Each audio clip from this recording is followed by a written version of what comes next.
साईं राम। जय माता दी। नवरात्रि के इस पावन अवसर पर आज मैं प्रीति साईं पूजा चैनल पे नवरात्रि में कन्या पूजन कैसे करें और कैसे पाएं बाबा के 9 सिक्कों का आशीर्वाद, ये बताने जा रही हूँ। कृपया ध्यान से सुनिए। नवरात्रि 9 दिनों का माँ दुर्गा का त्योहार होता है। इसमें 9 दिनों तक दुर्गा माँ के 9 रूपों की पूजा की जाती है। इस बार तो 103 साल के बाद ये अवसर आया है कि हम माँ दुर्गा के 9 दिनों में उनको प्रसन्न कर सकें। जैसे लक्ष्मी जी को बाबा ने 9 रुपए देकर धन्य किया था, हम भी कोशिश करेंगे कि इन 9 दिनों में हम माता दुर्गा को प्रसन्न कर उनसे सुख समृद्धि का वरदान मांगें। और साईं पूजा चैनल आपको ये स्वर्णिम अवसर दे रहा है।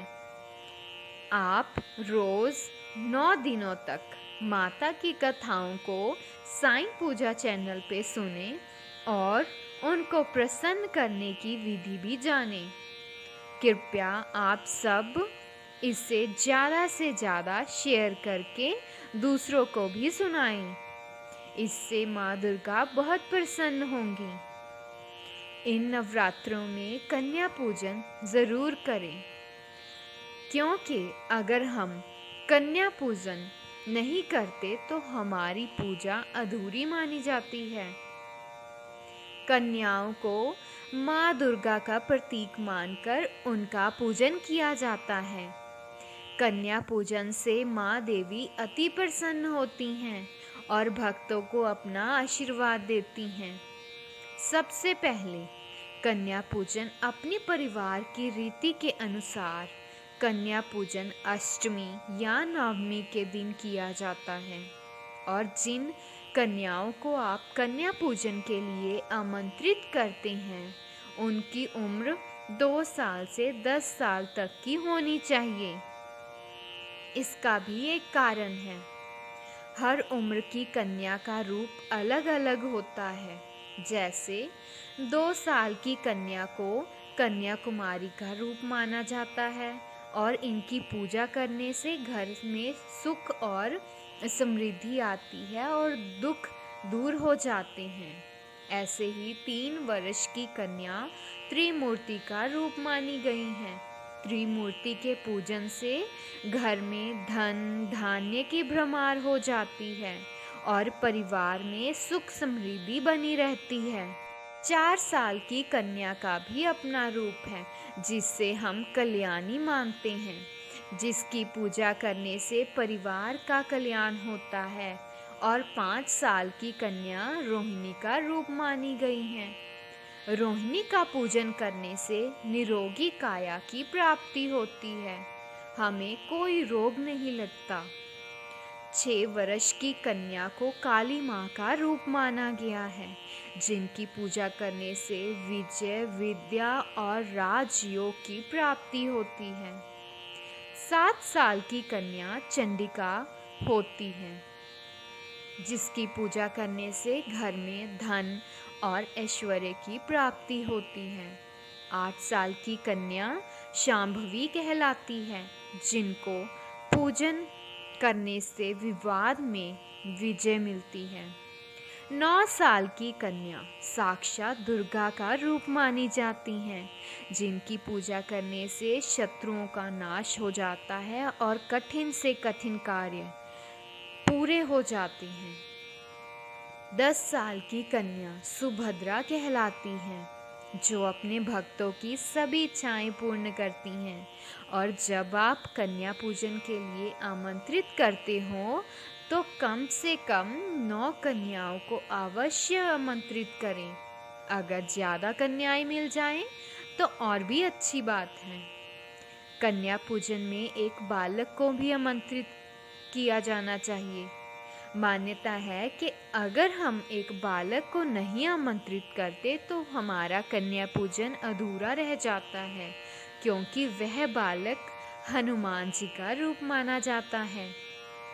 जब आप कन्या पूजन करें तो उससे एक दिन पहले सबको प्यार और नम्रता से आमंत्रित करें और कन्या पूजन के दिन सुबह सुबह जल्दी उठें और नहा लें। फिर घर की साफ सफाई करें और बाद में हलवा, पूरी, चने का प्रसाद तैयार करें, क्योंकि दुर्गा माँ को ये बहुत पसंद है। उसके बाद सभी सदस्य दुर्गा माता के सामने जोत जगाते हैं और सारा प्रसाद वहाँ रख लें।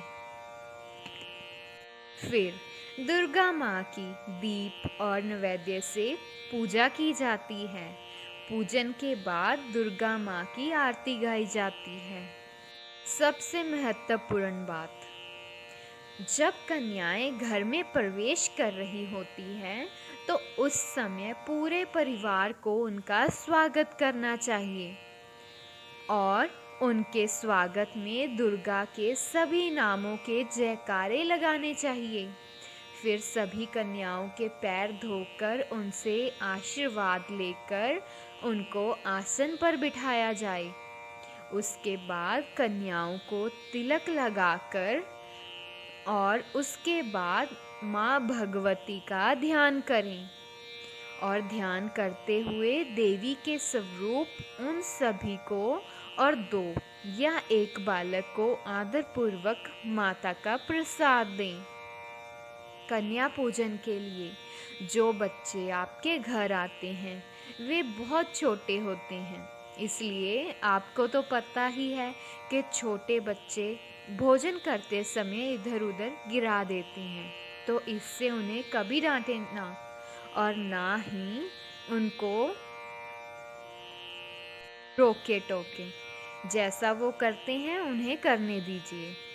ध्यान रखें, जितनी देर तक वो बच्चे आपके घर हैं वो सभी खुश रहने चाहिए। हमें सभी बच्चों को एक एक फल ज़रूर देना चाहिए, जिसमें आप केला, नारियल, सेब कुछ भी दे सकते हैं। भोजन करवाने के बाद उन्हें उपहार के रूप में खेल खिलौने या फिर स्टेशनरी का सामान जैसे कलर्स, शार्पनर्स, पेंसिल्स दे सकते हैं। और जैसे कि हम जानते ही हैं कि गर्ल्स को चूड़ियाँ, हेयर बैंड, ये सब चीज़ों का बहुत शौक़ होता है और हम ये उनको दें तो वो बहुत खुश हो जाती हैं। आप इसमें सुंदर सुंदर प्लेट भी दे सकते हैं, कलरफुल प्लेट्स, कलरफुल गिलास, कुछ भी जिससे वो देखकर बहुत खुश हो जाएं। कन्याओं को विदा करते समय कभी उनको खाली हाथ मत जाने देना। उन्हें दक्षिणा अवश्य देना। दक्षिणा में चाहे तो आप 2 रुपये, 5 रुपये या फिर 10 रुपये, जैसी भी आपकी इच्छा हो, ज़रूर देना। विदा होते समय सभी बच्चे खुश होने चाहिए, उनके चेहरे पर वो स्माइल होनी चाहिए। ऐसा होगा तो माँ आप पर अवश्य प्रसन्न होंगी और आपके घर कभी धन, सुख, समृद्धि का अभाव नहीं होगा और आपके घर अन्न धन के भंडारे भरे रहेंगे। ऐसा करके देखना, आपके मन को बहुत प्रसन्नता मिलेगी, बहुत ज़्यादा। खाते समय जो कुछ बच्चे से गिरा हो वो एक कपड़े के साथ साफ करना, झाड़ू का इस्तेमाल मत करना। जैसा कि हम लोग जानते ही हैं कि आजकल कोरोना की वजह से कन्याएं मिल नहीं रही हैं। इससे आपको निराश होने की आवश्यकता नहीं है। आप माता का प्रसाद वैसे ही पूरी श्रद्धा से बनाएं और विधि विधान से माता की पूजा करें और उसके बाद आप खुद जाकर उनके घर वो दक्षिणा, वो उपहार, वो भोजन या फल, जो कुछ भी आपकी इच्छा हो, उनके घर जाकर आप देकर आएं और उनका आशीर्वाद आपको प्राप्त होगा। अगर ये भी ना हो पाए तो आप माता की पूजा करते समय कुछ पैसे अपनी सामर्थ्य के अनुसार रख लें और उन्हें ज़रूरतमंदों को या मंदिर में दान कर दें, जैसा आपको ठीक लगे। इससे देवी भगवती आपसे अवश्य प्रसन्न होगी। तो ये थी कन्याओं की पूजन विधि।